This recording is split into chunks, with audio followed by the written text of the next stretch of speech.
ഒരു കേക്ക് വേണമായിരുന്നു. ഇന്ന് നമ്മളൊരു ബർത്ത്ഡേ കേക്കാണ് ഉണ്ടാക്കാൻ പോകുന്നത്. ഇന്ന് ചേട്ടായിയുടെ ബർത്ത്ഡേ ആണ്. വീട്ടിൽ തന്നെ ഒരു കേക്ക് ഉണ്ടാക്കാന്ന് വിചാരിച്ചു. ബേക്കറിയിലായിരുന്നു പറയുന്നത്, പിന്നെ എടുത്തു ചോദിക്കുമ്പോൾ ആക്രി എന്ന് പറയുന്നത്. അപ്പൊ നമുക്ക് അതിന്റെ പ്രിപ്പറേഷനിലോട്ട് പോവാം. അതിനുവേണ്ട ഇൻഗ്രീഡിയൻസ് ഇതൊക്കെയാണ്: മൈദ, പഞ്ചസാര, ബേക്കിംഗ് പൗഡർ, മുട്ട, കൊക്കോ പൗഡർ, പിന്നെ എണ്ണ, സൺഫ്ലവർ ഓയിൽ, പിന്നെ ഇത് നമുക്ക് ടോപ്പിങ്ങിനായിട്ടുള്ള ക്രീമും പിന്നെ ഒരു ചോക്ലേറ്റും ആണ്.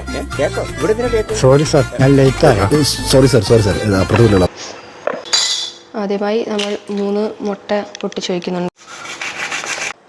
1 കപ്പ് മൈദമാവാണ് ഇന്ന് ഇതിൻ്റെ പ്രിപ്പറേഷന് വേണ്ടി നമ്മൾ എടുക്കുന്നത്. അതേപോലെ തന്നെ ഏകദേശം അത്രയൊരു അളവിൽ പഞ്ചസാരയും പൊടിച്ചെടുക്കണം.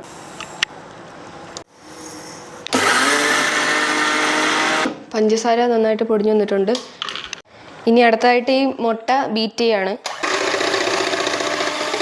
ഇത് നല്ലപോലെ പതഞ്ഞ് വരുന്നവരെ നമ്മൾ ഇത് ചെയ്യണം. നമുക്കിപ്പോൾ ഇവിടെ മെഷീൻ ഉള്ളത് കൊണ്ട് അത് ചെയ്താൽ മതി. ഇല്ലെങ്കിൽ മിക്സിയിലിട്ടോ അല്ലെങ്കിൽ കൈ വെച്ച് വിസ്ക് ഉപയോഗിച്ചോ ഒക്കെ ഇങ്ങനെ ആക്കി എടുക്കാവുന്നതാണ്. ഇപ്പോൾ ഇത് നല്ലപോലെ പതഞ്ഞ് വന്നിട്ടുണ്ട്. ഏകദേശം 2 മിനിറ്റോളം നമ്മൾ ചെയ്ത് കഴിഞ്ഞപ്പം ഇനി നമുക്ക് ഈ ഷുഗർ പൗഡറാക്കി വെച്ചേക്കുന്നത് കുറച്ച് ആഡ് ചെയ്ത് കൊടുക്കാം. കണ്ടിട്ട് കൊതിയാവുന്ന എനിക്ക്. ഏത് അല്ല, നിങ്ങൾക്ക് ബോറടിക്കുമ്പോ തീറ്റില്ലാതെ വേറെ ഒന്നും അറിഞ്ഞൂടെ അണ്ണാ? അളിയ തിന്നുന്ന അത്ര എന്റർടൈൻമെന്റ് വേറെ ഒന്നിനും കിട്ടൂല. അതൊരു സത്യമുള്ള കാര്യമാണ്.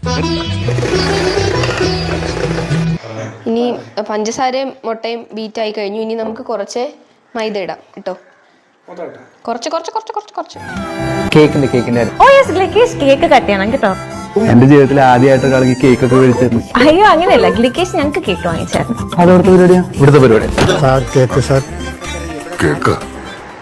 ഞാൻ പുറത്തോട്ട് പോയി ആലോചിക്കാം.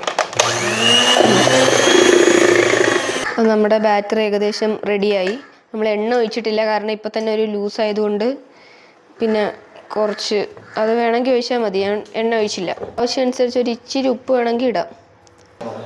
ഇനി ഇതിലോട്ട് നമുക്കൊരു 1/4 സ്പൂൺ ബേക്കിംഗ് പൗഡർ ആഡ് ചെയ്യാം.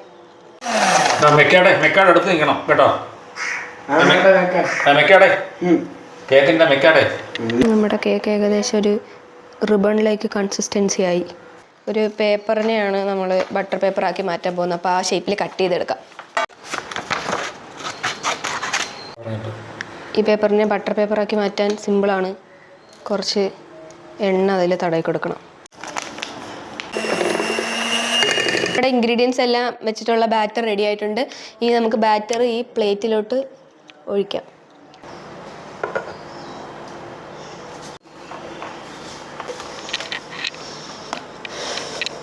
വഴിക്കുന്നുണ്ട്. ഇതിനകത്ത് നിറച്ചതിന് ശേഷം ജസ്റ്റ് ഒന്ന് ടാപ്പ് ചെയ്ത് കൊടുക്കുക. എയർ ബബിൾസ് ഒക്കെ പുറത്തു. ആദ്യം നമുക്ക് ഒരു ലോ ഫ്ലെയിമിൽ വെച്ച് നമ്മുടെ പാത്രത്തിനെ ഒന്ന് പ്രീ ഹീറ്റ് ചെയ്യുക. ഒരു 5 മിനിറ്റ്. ഏകദേശം 5 മിനിറ്റായി.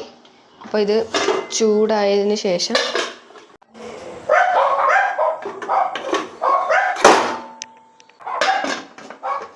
അരമണിക്കൂർ കഴിഞ്ഞ് നമുക്കിത് ലോ ഫ്ലെയിമിൽ അരമണിക്കൂർ കഴിഞ്ഞിട്ട് ഇതിന് നോക്കാം. ഇപ്പം ഏകദേശം ഒരു അരമണിക്കൂറായി. നല്ല മണമൊക്കെ വരുന്നുണ്ട്. അപ്പം നമുക്കിത് ആയോന്നൊന്ന് തുറന്ന് നോക്കാം. ഏകദേശം നല്ലോണം പൊങ്ങിയിട്ടില്ല, എന്നാലും പകുതി കൂടുതൽ പൊങ്ങിയിട്ടുണ്ട്. വെന്തോന്നറിയാൻ ഇതിനകത്തൊന്നും വന്നിട്ടില്ല. അപ്പോൾ വെന്തെന്നാണ് അതിൻ്റെ അർത്ഥം. നമ്മുടെ കേക്കിൻ്റെ സ്പോഞ്ച് അങ്ങനെ റെഡിയായി കഴിഞ്ഞിരിക്കുന്നു. ഇതിന് നമുക്ക് ക്രീം തേക്കുന്ന ആവശ്യത്തിനായി 2ആയി മുറിക്കാം.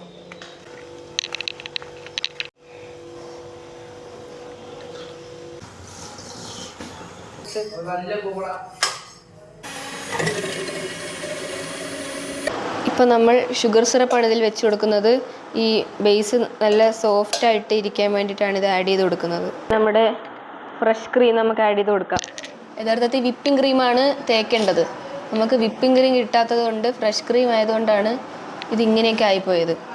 എന്നാലും അകത്ത് വെക്കാൻ കുഴപ്പമില്ല. ആദ്യത്തെ ഒരു ലെയറിൽ നമ്മൾ ക്രീം വെച്ചു. ശേഷം അതിൻ്റെ മുകളിൽ